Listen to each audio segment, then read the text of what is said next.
I guess you love movies. I do too. Hi guys, and welcome back to another classic movie review, and today we're going to be talking about another Alfred Hitchcock movie. And today is one of his lesser known and most underrated films, and that is Shadow of a Doubt, starring Joseph Cotten and Teresa Wright. And it's about Joseph Cotten's character, who is being followed by some form of law enforcement. We're not sure exactly what he's done or what he's running from, but he begins to stay with his sister and their family, including Charlie, weirdly the same name, named after him, but is the daughter of his sister, obviously his niece.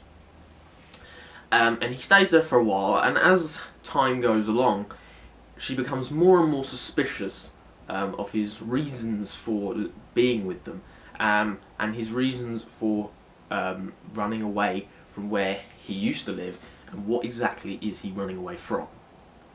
Now, Shadow of a Doubt, I've heard quite good things about this movie. I'm a big fan of Roger Ebert as a film critic. I read a lot of his reviews and watch a lot of videos of him and Siskel and Ebert on YouTube. I do that quite often. I look at one review and then I fall into the black hole of Siskel and Ebert and watch a load of reviews from them, because they are truly legends of film criticism. But especially Ebert, and Shadow of a Doubt is one of his favourite Hitchcock movies. It's in his great movies list of films and reviews. So going into this movie, I was expecting a very good film. And what I got was surprisingly one of Hitchcock's greatest films. And why is this specifically? Now, there are a lot of things that are great about this movie. I'm going to go into, firstly, how it looks and how it is shot. This is one of the best looking, this is an incredibly good looking black and white movie. This is film noir cinematography at its best. Its use of shadow, its use of light and lack of light. The way it shows Joseph Cotten's character throughout the movie, and how our perception of him as a character changes throughout the film. I really enjoy that. There's a brilliant scene where, right at the beginning of the film, where the detectives are looking for him and they're following him, and he manages to lose them, and there's this brilliant aerial shot of the detectives discussing where he's gone, and the camera sweeps to the left onto a balcony where Joseph Cotten is standing with a cigar, and it's just a brilliant use of, and a brilliantly swift and flowing camera movement. And there's several of those in this film that are very important to the plot, which include a very important zoom on a ring that's very important to this movie's plot.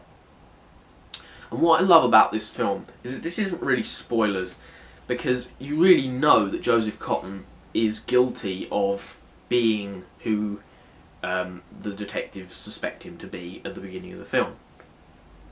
Joseph Cotten's character, Uncle Charlie, is suspected of being a murderer of widows, rich widows, and strangling them and stealing their money.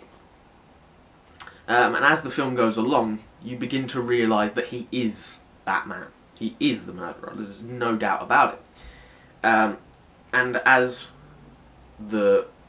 his niece, also named Charlie, begins to realise this, she struggles to accept this reality. She wanted him to come and live with them more than anything. She was very bored, of this sort of American suburbia life, this boring sort of everyday existence. And she thinks that that'll brighten up her life, and he comes along, and she begins to realise that he is nothing like she thought he was. And as this is happening, her relationship with one of the detectives is also very important to the story, because as she realises that Joseph Cotten isn't who she thought he was, she also realises the same with the detective, but in a completely different way. Obviously, she thought that Joseph Cotten, her uncle, was a great guy, and then she realises that he's a serial killer. But with the detective, she thinks that, at the beginning, that he's snooping into her uncle, and she doesn't like it, and she thinks that he's, being invasive on their, privacy.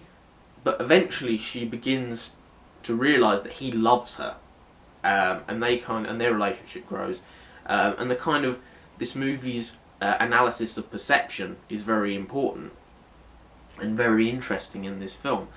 And this is arguably one of the scariest movies that Hitchcock's ever made, because it's not like Psycho, where the psychopath is crazy and you know, is obviously insane.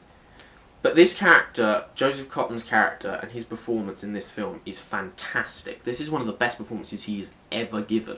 It's truly brilliant because it's so subtle and yet so abrupt at the same time, and how quickly this character can change, and how easily it would be to dismiss him as just a normal guy. He seems so normal and charming, but in a flick of a switch you can turn and become this cold, calculated killer.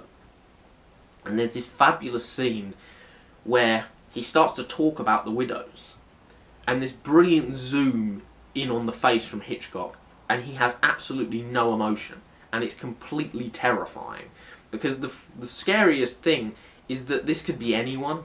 This could be anyone you think you know, but really you don't know anyone, because all, you know, what you think you know is what they allow you to see, and that's the scariest thing.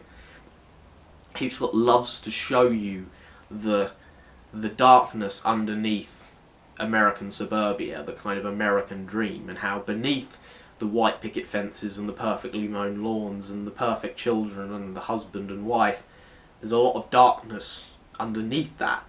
He shows that in Rear Window, but from a different perspective, from outside of the circle, which is a lot easier to judge. James Stewart's character, it's a lot easier for him to judge the killer because all he knows him as is a killer. But Charlie in this film, it's a lot harder for her to judge her uncle as a killer, because she has her own pre-thought perception of what he's like. And it's a lot harder for her because she knows what giving him up will do to her family, and how it will cause her mother to react to finding out that her brother is in fact a serial killer. And it is brilliantly thrilling and suspenseful, and there's some brilliant scenes in this film. It's chilling, it's brilliantly acted, and it's beautifully shot. Some fabulous cinematography in this movie, and brilliant camera moves. Very similar, in fact, to Notorious. The use of the key shot in Notorious is very famous, and the ring zoom in this film is very important to the movie. Possibly, this movie has one issue, which is the fact that these detectives following him this far might possibly implausible. However, it is a nationwide manhunt, so I'd imagine that it isn't quite that implausible.